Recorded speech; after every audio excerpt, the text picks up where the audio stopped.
I stared at the cashier's check in my hand, the number printed in crisp black ink, $40,000. It was double what I'd lost, and holding it felt like the coldest, most satisfying justice I had ever known. But to understand how I got this check, we have to go back to the beginning, to a demolished kitchen and 2 abandoned Ford F-150s sitting in my driveway like monuments to one man's arrogance. My life is built on fine print. As a freelance grant writer, I live and die by the details. I spend my days hunched over a laptop in my small home office, wrestling with 100-page federal funding applications for nonprofits. My job is to translate the beautiful, chaotic passion of a community outreach program into the sterile, bureaucratic language of budgets, timelines, and measurable outcomes. A misplaced comma or a miscalculated expense can mean the difference between a free after-school arts program getting funded or a dozen kids having nowhere to go. I don't just write. I scrutinize, I cross-reference, and I build arguments so airtight they're practically waterproof. It's draining work, but the feeling of calling a client to tell them I secured their $250,000 grant is a high like no other. After 5 years of this, I had finally saved enough to tackle the one part of my own life that felt perpetually disorganized, my kitchen. It was a relic from the 70s, with dark laminate countertops, peeling linoleum, and an oven that ran a consistent 50 degrees hotter than the dial said. It was the opposite of the calm, efficient space I craved. I dreamed of a bright, open kitchen with quartz countertops, a deep farmhouse sink, and custom cabinets to finally hide away the clutter. It wasn't just a renovation, it was an investment in my sanity and my home, the very place where I did all my meticulous work. Finding a contractor felt like a second job. I vetted 10 different companies, checked licenses, and read every online review. I finally landed on Rick Jennings of Jennings Custom Construction. He had a great portfolio, glowing testimonials, and a certain kind of rugged, can-do charm that put me at ease. He looked you right in the eye when he spoke, his handshake was firm, and he talked about craftsmanship with a passion that seemed genuine. He came over on a Tuesday afternoon, his work boots leaving dusty prints on my welcome mat.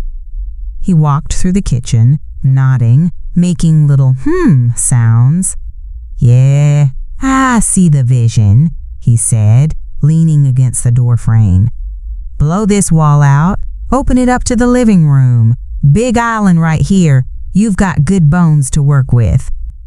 We spent an hour talking about my ideas. He was agreeable, enthusiastic even.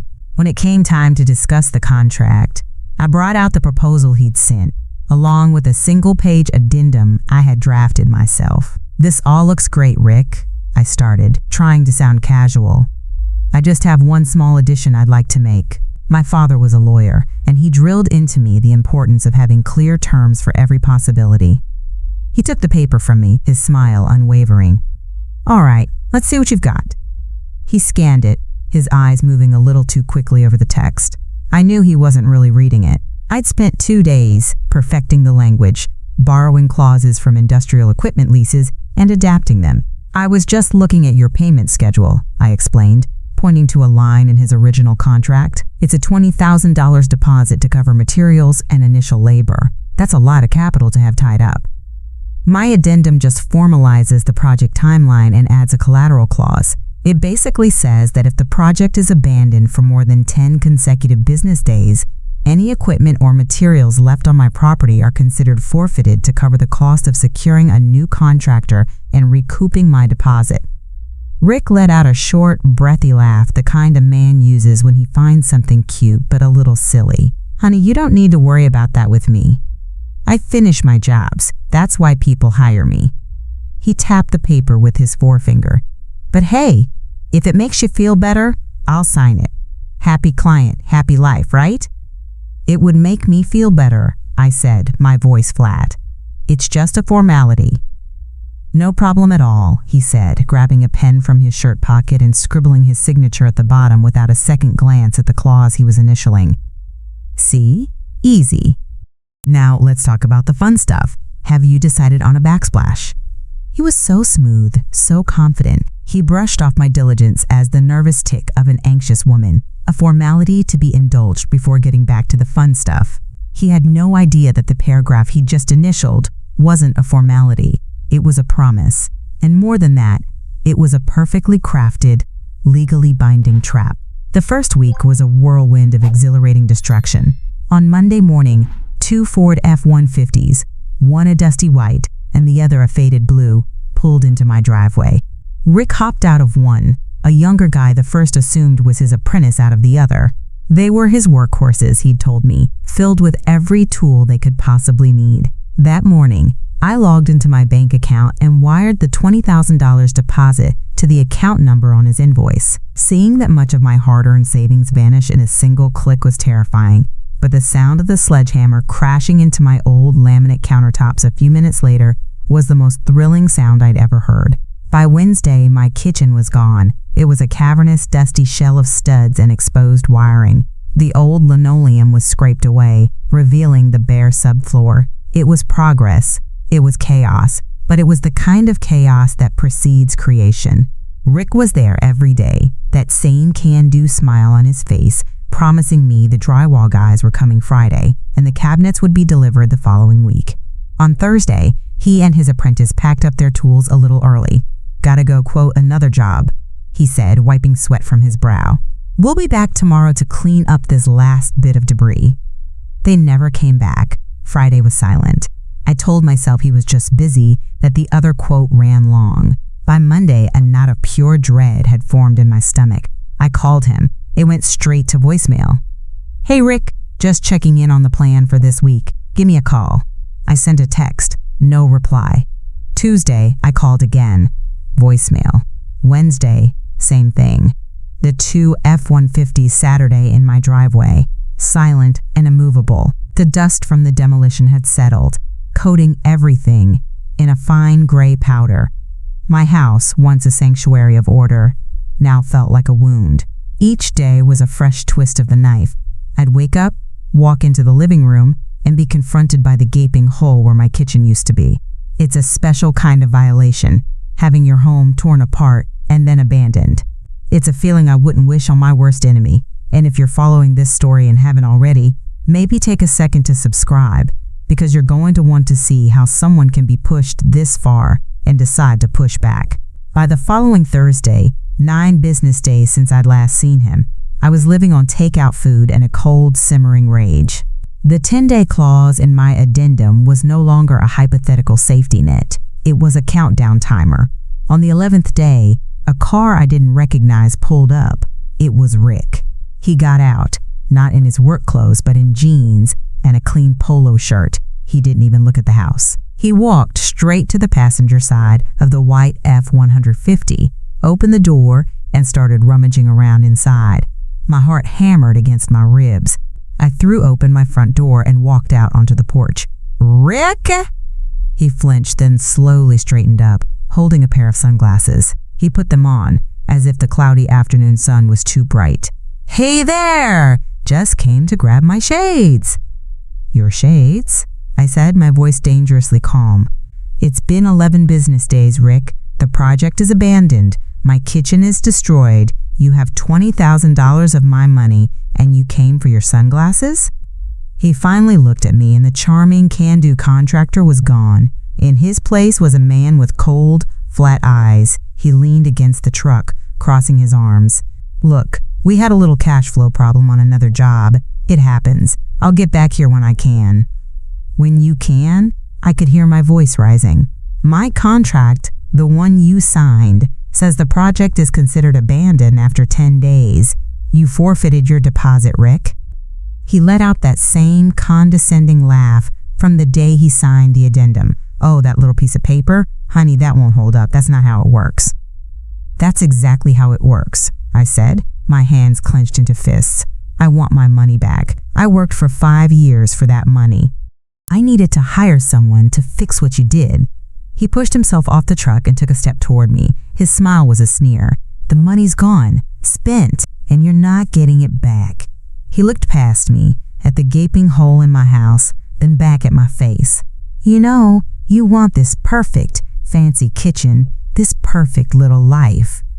He shook his head, a look of genuine disdain on his face. A nice kitchen like that? You don't deserve it. The words hit me harder than a sledgehammer. It wasn't just about the money anymore. It was the casual cruelty, the utter contempt. He truly believed I was a silly woman who deserved to be swindled. He turned and started walking back to his car. I'll be back for the trucks next week, he called over his shoulder. I just stood there, frozen on my porch, the ruins of my kitchen behind me, and his 2 abandoned pickups sitting in my driveway like collateral. He thought he was leaving me with nothing. He had no idea he was leaving me with everything I needed. For 2 days, I let his parting shot. I'll be back for the trucks next week. Echo in the hollowed-out space where my kitchen used to be. I didn't let myself cry. I didn't throw things. Instead, I did what I do best. I researched. I made a folder on my laptop titled Jennings and began filling it with screenshots of his business license, printouts of our email correspondence, and a high-resolution scan of our signed contract with my addendum circled in red.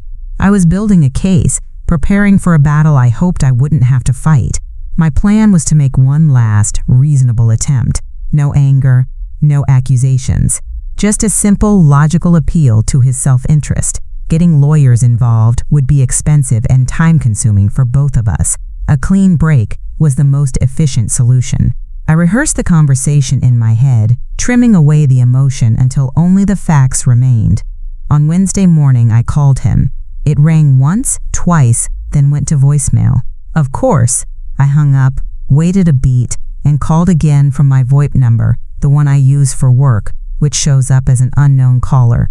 He picked up on the second ring. Yeah? His voice was wary. Rick, it's me, I said, keeping my tone perfectly level. A heavy sigh on the other end of the line. Look, I'm busy. I told you I'd get the trucks. I'm not calling about the trucks, Rick. I'm calling to offer you a way out of this, I said, my voice as calm and steady as if I were negotiating a grant deadline. I'm willing to forego any claims for damages, for the cost of demolition disposal, for the breach of contract itself. All I want is the return of my $20,000 deposit. You wire it back to my account by Friday, and this is over. We both walk away. No lawyers, no court. There was a moment of silence. I could hear the faint sound of a radio playing in the background, a country song I didn't recognize. I held my breath, allowing the logic of my offer to sink in. It was more than fair. It was a gift. I was letting him off the hook for the chaos he'd inflicted on my life, for the weeks or months it would take me to recover, all for the simple return of what was mine. Then came the laugh. It wasn't the short, breathy chuckle from before. This was a full, rumbling laugh, thick with ridicule. You're kidding me, right? You're still waving that little piece of paper around? He scoffed. Lady, I already told you, the money is gone, G-O-N-E. Gone. What part of that are you not getting? It's a legally binding contract, Rick, I insisted, my composure starting to fray. You initialed the clause. It's not just a piece of paper. Oh, it's cute you think that, he sneered, his voice dripping with condescension. You think you're so smart with your little clauses. Let me tell you how the real world works. You can sue me. It'll take you a year, cost you 10 grand in lawyer fees, and you'll win a judgment against an LLC with no assets. You'll have another piece of paper and you'll still be out the money. So go ahead, sue me, see what it gets you. He hung up. The dial tone buzzed in my ear, a flat, monotonous sound that felt like the official soundtrack to my failure. I slowly lowered the phone, my hand trembling. I walked out of my office and stood at the threshold of my ruined kitchen. The silence was absolute. There was no hum of a refrigerator, no ticking of a clock. Just a gaping wound of splintered 2x4s and dangling wires. The air tasted of dust and defeat. This was my low point. It wasn't just the financial loss, though the thought of it made me physically sick. $20,000. An entire year of savings. Gone. And he was right. To fix this, I'd have to hire someone else, someone more expensive, to first undo the damage before they could even begin to build. The $20,000 hole he'd blown in my finances was really a $40,000 or $50,000 hole. I sank onto the arm of my sofa, my head in my hands. How could I have been so stupid? I, the woman who lived by the fine print, had been undone by a man who didn't even bother to read it. My one attempt to be clever, to protect myself, had been utterly and completely useless. His laughter echoed in my head, confirming the one thing he said that truly cut me to the bone. You don't deserve it. Maybe he was right. Maybe I was just a silly woman who dreamed of a life, a kitchen, that was beyond her. I stayed like that for a long time, drowning in the quiet desperation. The polite way had failed. The legal way was a dead end. He had all the power, and I had nothing. But as I lifted my head, my eyes fell on the view through my living room window. Past the overgrown lawn, sitting there like two hulking steel gargoyles, were the Ford F-150s, the dusty white one and the faded blue one. I'll be back for the trucks next week. His words came back to me, but this time they didn't sound like a promise. They sounded like a mistake. My addendum, the one he'd laughed at, had two parts. The first was about the deposit. The second was about the collateral. He thought my clause was a piece of paper. He was about to find out it was a title. His words hung in the air, a phantom taunt. I'll be back for the trucks next week. He saw them as his property, a minor inconvenience he'd eventually get around to collecting. I saw them as monuments to my own stupidity, but as I sat there, hollowed out and numb, staring through the window at their dusty, hulking forms, a different word pushed its way through the fog of my despair. Collateral. It was a faint whisper at first, easily dismissed. He'd laughed at my addendum. He'd told me it was a useless piece of paper, and in my defeat, I had believed him. I, who built my career on the unshakable power of the written word, had let a con man's sneer convince me my own words were meaningless. The anger that followed was not hot and explosive, but cold and sharp, a tiny shard of ice forming in my chest. I stood up from the sofa. My movements were stiff but deliberate. I walked into my office, the neat, orderly space that felt like a mockery of the chaos just one room over. I ignored the blinking cursor on my monitor and went straight to the metal filing cabinet in the corner. My fingers, no longer trembling, found the tab labeled Home. Inside, nestled in a crisp manila folder, was the original signed contract from Jennings Custom Construction. I pulled it out and spread it on my desk, the pages cool beneath my fingertips. There was his sprawling, arrogant signature, and next to my addendum, his quick, dismissive initials. He thought he was placating a silly, anxious woman. He hadn't read it. He hadn't even skimmed it. My heart began to beat a low, steady drum against my ribs. I leaned in, my own words staring back at me, a life raft I had woven myself and then forgotten. I read the clause aloud, to the empty room, my voice gaining strength with each word. My addendum just formalizes the project timeline and adds a collateral clause. I had told him. He'd heard the word, but he hadn't listened. Now, I read the actual text, the text he'd initialed, without a thought. In the event the project is deemed abandoned, defined as a cessation of all labor and communication from the contractor for a period of 10 consecutive business days, the contractor agrees to the immediate and full forfeiture of the initial deposit. Furthermore, any and all equipment, tools, vehicles, or materials, contractor's property, remaining on the client's premises after the conclusion of said 10-day abandonment period shall be considered forfeited collateral. The client shall assume legal title and ownership of said contractor's property to be disposed of or retained at the client's sole discretion to be used to recoup the initial deposit and any and all additional costs incurred in securing project completion and remedying damages resulting from the breach of contract. The room was silent. The air, which moments before had tasted of dust and defeat, now felt electric. It wasn't a little piece of paper. It was a transfer of title. It was a bill of sale. He hadn't just abandoned my kitchen. He had abandoned his trucks. To me, a manic energy surged through me. This wasn't just a hope. It was a legal argument, and I needed to know if it was waterproof. I turned to my laptop and began to work. For the next 3 hours, I was no longer a heartbroken homeowner. I was a grant writer on a mission, a researcher hunting for the kill shot. I dove into state contract law, articles on asset forfeiture, and the Uniform Commercial Code. I found legal precedents for privately drafted collateral clauses, cases where courts upheld forfeiture based on clearly defined terms of abandonment. My clause wasn't just cute, it was airtight. Then, I did something else. I opened a new browser tab and typed in the license plate number of the white F-150, which was perfectly visible from my office window. A quick search on a vehicle history site, and a few clicks later, I had the VIN. I did the same for the blue one. I plugged both VINs into Kelley Blue Book. The 2018 Ford F-150 Lariat, the white one, had an estimated private party value of $28,500. The older, faded blue one, a 2015 XLT model, was worth about $19,000.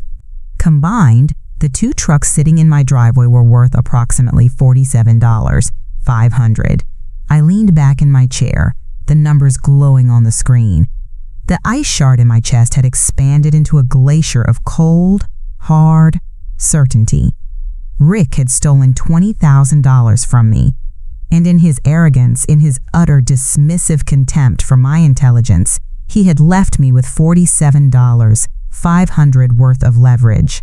He thought he had left me with trash to be hauled away. He had no idea he'd left me the keys to his entire business.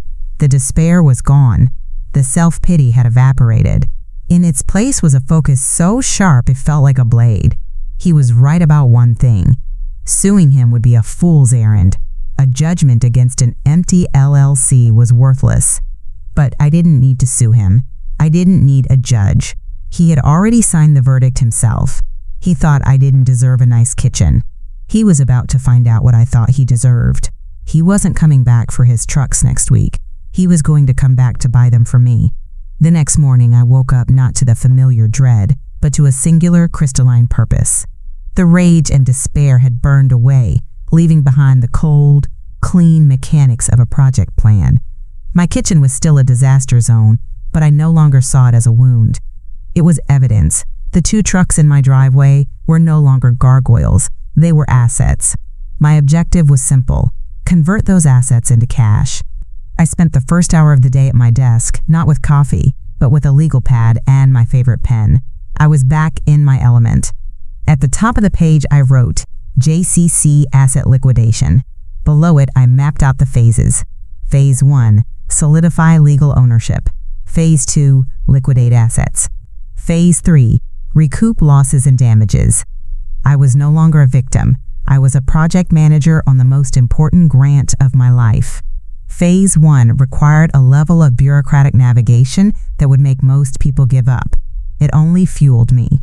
I went to the state's DMV website, a digital labyrinth of confusing links and outdated PDFs. I searched for vehicle title transfer, but I knew my situation was unique.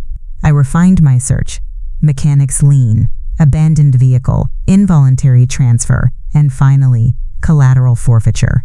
Deep within the bowels of the site, I found it. Form 34B, the affidavit for transfer of title on forfeited collateral. It was an obscure form, likely used by tow yards or lenders repossessing heavy equipment. It was perfect. I printed 2 copies. The form required a sworn statement, a copy of the originating contract, and proof of default. I spent the next 2 hours assembling my application packet with the same meticulous care I would give a federal funding proposal. I included a high-resolution scan of the contract, with Rick's initials on the addendum highlighted. I attached a notarized affidavit I wrote myself, detailing the timeline of abandonment, complete with a log of my unanswered calls and texts. I printed a bank statement showing the $20,000 wire transfer leaving my account. I took time-stamped photos of the demolished kitchen from every angle. I even included printouts of the Kelley Blue Book valuations. My completed packet was a 1/4 inch thick, cross-referenced, and utterly undeniable. My last step before leaving was to visit the trucks themselves. With a strange sense of detachment, I opened the unlocked door of the white Lariat. The cab smelled of stale coffee and sawdust.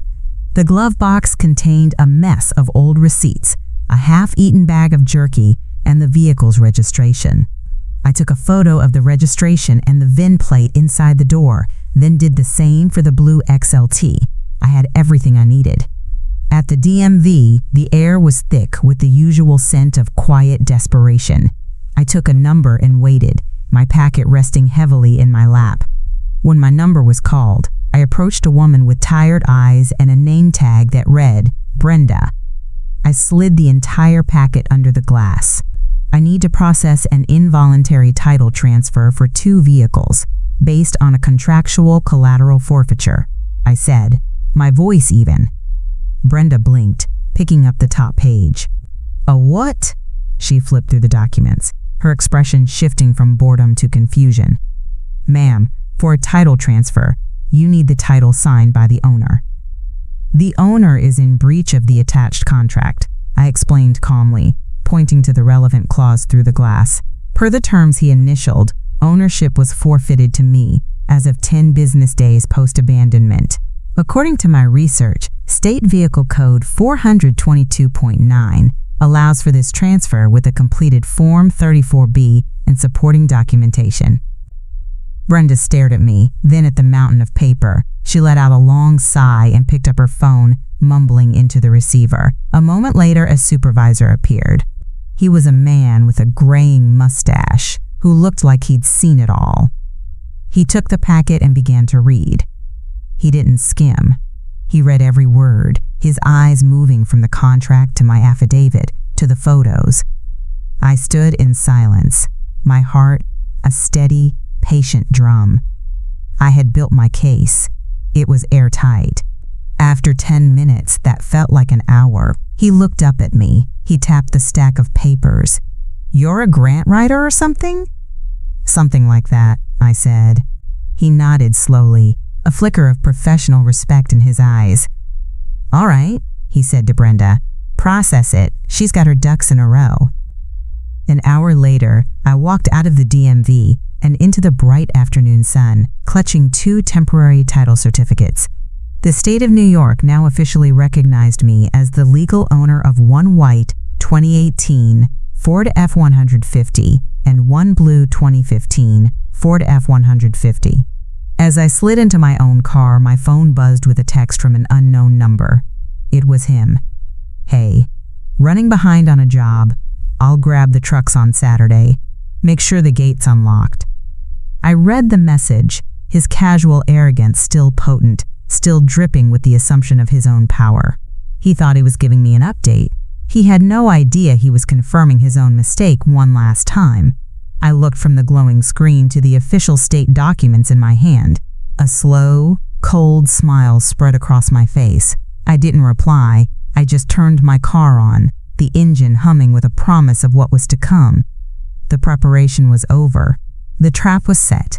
Saturday came, not with a storm, but with a quiet, unnerving stillness. I didn't sleep in.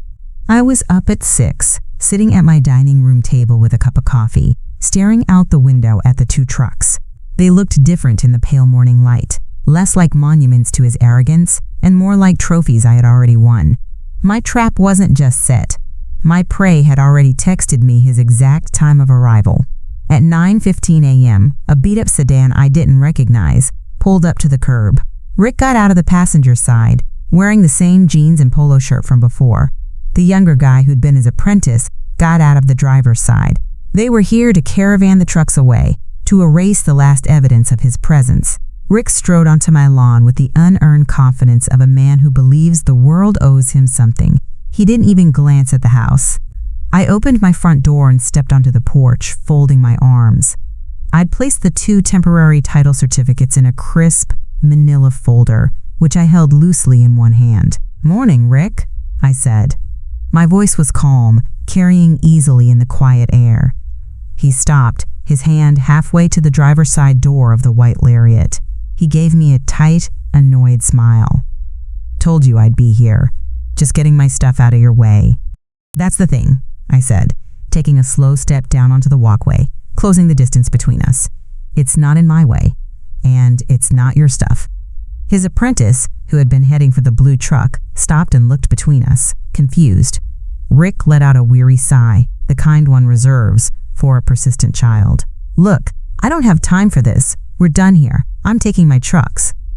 "No, you're not." I held up the folder. "According to the state of New York, you're attempting to steal my trucks." He stared at me for a beat, and then he threw his head back and laughed. It was that same full-throated, condescending laugh from the phone call, the one that had echoed in the ruins of my kitchen. "Oh, this is priceless. You're still on about that? Lady, her delusional." He turned to his apprentice.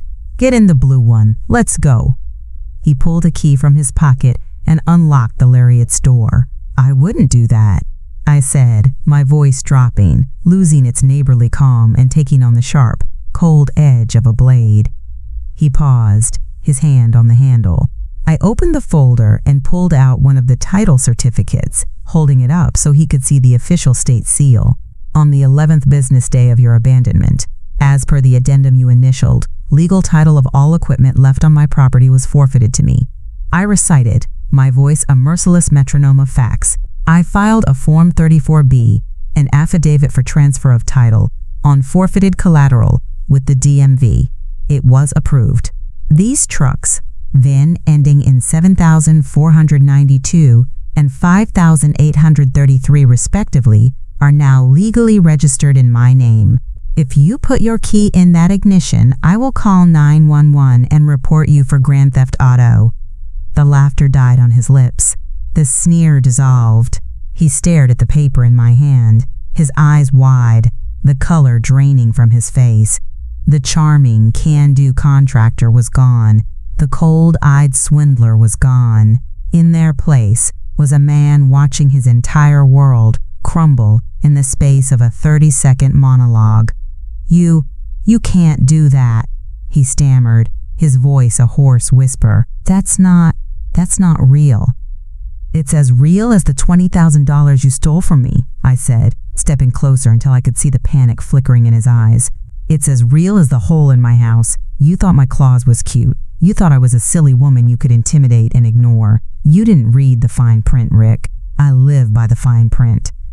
His gaze darted from me to the trucks, then back to the official document in my hand. He looked at his apprentice, who was standing frozen by the other truck, his mouth slightly agape. The full weight of his mistake, of his spectacular underestimation of me, crashed down on him. These weren't just trucks. They were his tools, his transportation, his assets. They were his entire business.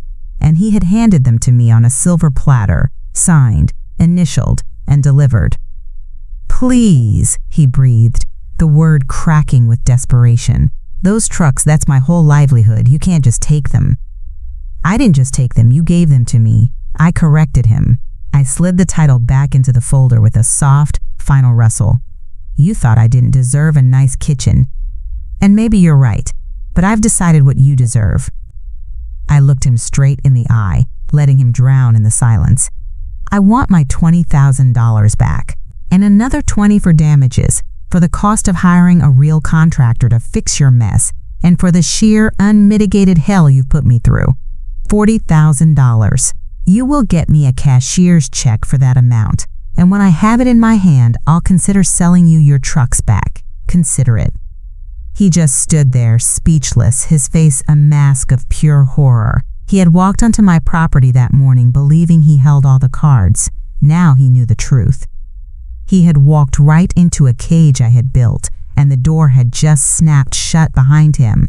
His face was a canvas of collapsing arrogance. The sneer, the condescending laugh, the cold dismissal, it all evaporated, leaving behind the pale, slack-jawed shock of a man who had just run full speed into a wall he didn't see.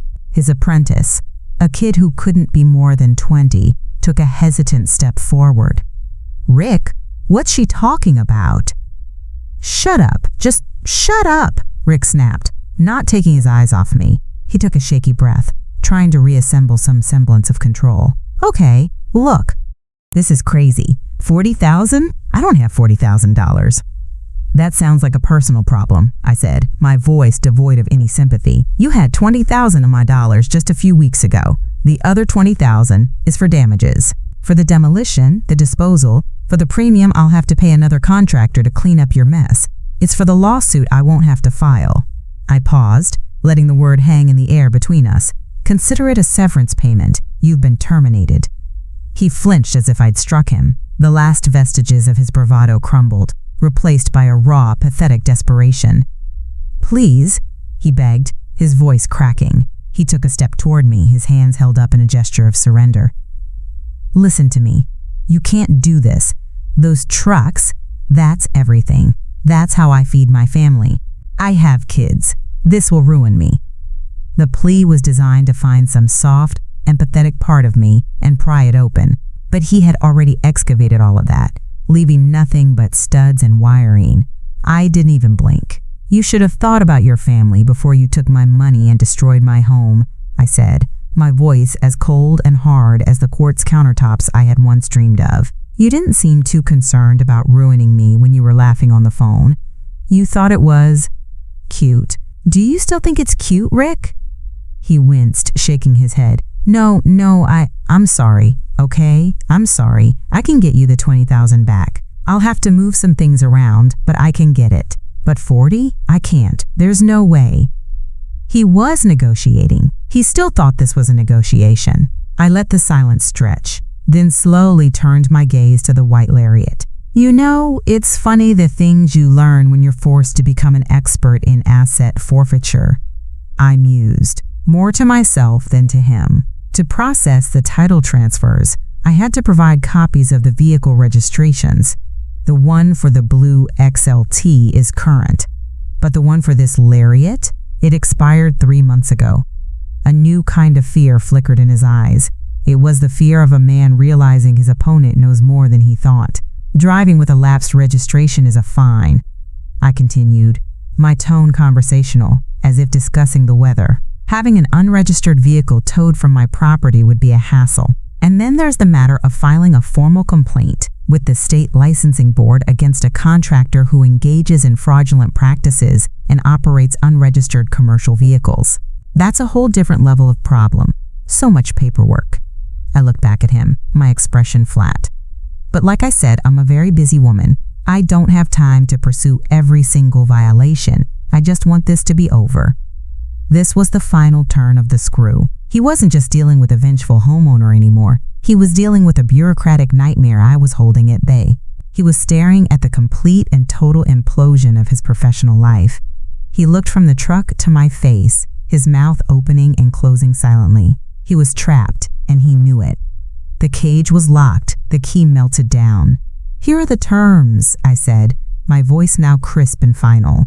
"You have until 5 page M today, when the banks close, to bring me a cashier's check for $40,000. Not a personal check, not a promise, a cashier's check. If you do that, I will sign the titles back over to you, and I will forget all about your lapsed registration and the number for the licensing board. If you are not back here by 5 o'clock with that check in hand, I will sell these trucks to the first person who makes me a decent offer. Your choice." His shoulders slumped in utter defeat. The fight was gone, leaving a hollowed-out man on my lawn. He gave a single jerky nod. "Go," I said. It wasn't a suggestion.